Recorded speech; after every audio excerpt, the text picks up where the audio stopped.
Nama aku Nabila Al-Sabila dari Lembaga Pers Mahasiswa Sigma dari kampus UIN SMH Banten. Saya Zahra Pramuning Tias dari LPM Didaktika Universitas Negeri Jakarta.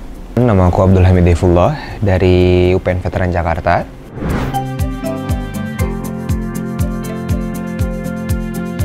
Jika berbicara mengenai isu keberagaman, jujur di sekitar ruang lingkup kampus saya itu belum pernah menemukan tentang isu keberagaman. Namun dengan adanya training dari Sejuk ini untuk membuat proposal, saya mulai mencari isu tentang isu keberagaman. Kemudian saya menemukan di kota Cilegon terkait dengan adanya penolakan untuk pembangunan tempat ibadah bagi teman-teman minoritas. Pengalaman keberagaman karena saya tinggal di Jakarta jujur tidak terlalu spesial gitu ya. Karena kan di Jakarta itu udah cukup heterogen dan cukup representatif, walaupun memang secara sosial mereka belum bisa yang menerima seutuhnya. Aku melihat isu keberagaman itu ternyata masih minim ya di media, dan media belum punya perspektif keberagaman yang baik terhadap kelompok rentan. Kalau untuk diriku sendiri di Jakarta itu biasanya isu-isu tentang perempuan, kekerasan seksual.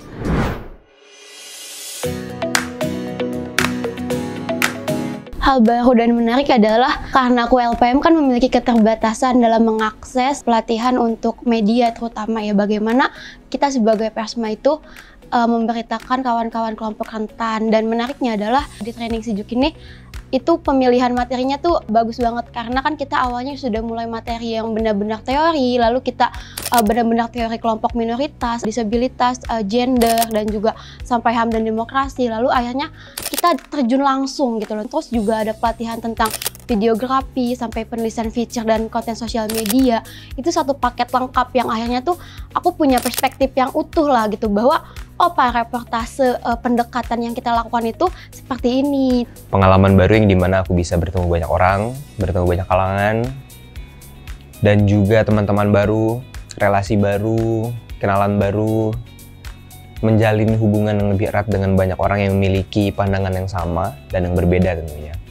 Dan hal penting yang paling aku dapatkan adalah perspektif baru, bahwa kita memandang dunia dengan cara yang berbeda. Untuk skill dan juga pengetahuan, jujur semakin bertambah, terutama mengenai kepekaan saya sebagai wartawan di kampus yang memang pada saat itu belum terlalu sensitif dengan isu-isu keberagaman. Namun dengan adanya materi yang telah disampaikan dari kemarin, saya menjadi peka dan menyadari bahwa hal-hal kecil tuh kalau misalnya kita berbeda itu akan menyebabkan diskriminasi bagi teman-teman minoritas.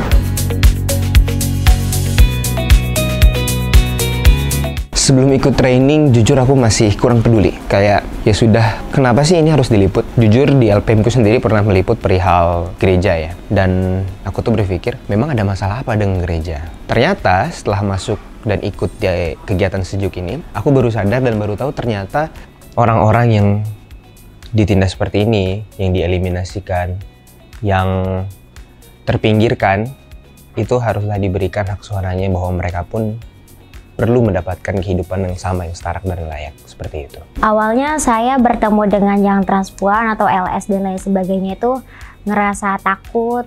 Takutnya memang dari mimik wajahnya dan lain segala macam. Namun pada saat kemarin sudah saya bertemu, kemudian ngobrol, sharing, saya menjadi terbuka.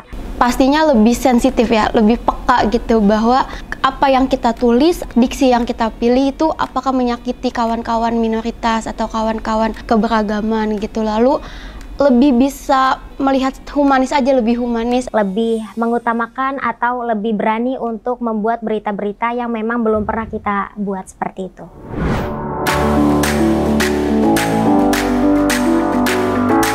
Aku sih berharap bahwa pemerintah akan lebih peka lagi memiliki perspektif keberagaman, biar bisa merangkul gitu. Ketika pemerintah sudah turun tangan, melakukan pendekatan-pendekatan seperti izin mendirikan bangunan gereja itu dibuat, lalu LGBT itu bisa diterima dan tidak ada sentimen-sentimen negatif di media, itu pasti masyarakat akan mengikuti. Jadi buat masyarakat Indonesia dan dimanapun berada, kita itu hidup tidak hanya untuk teman-teman mayoritas saja, tetapi kita juga harus peka terhadap teman-teman yang minoritas seperti yang agamanya berbeda ataupun gender, seksualitas, masyarakat adat dan lainnya. Jadi ayo kita bersama-sama berjalan di atas keberagaman ini, karena pada saat kita sudah mengetahui, kita sudah memahami dan menyadari, itu adalah hal yang menyenangkan. Kita saling menghargai, kita saling bertoleransi satu sama lain. Janganlah kita terbutakan oleh perbedaan, karena masyarakat Indonesia masih mengagungkan bahwa perbedaan itu sangat-sangatlah luar biasa. Jadikan perbedaan adalah sebuah persatuan, karena jauh di balik perbedaan itu kita semua itu satu, manusia yang sama.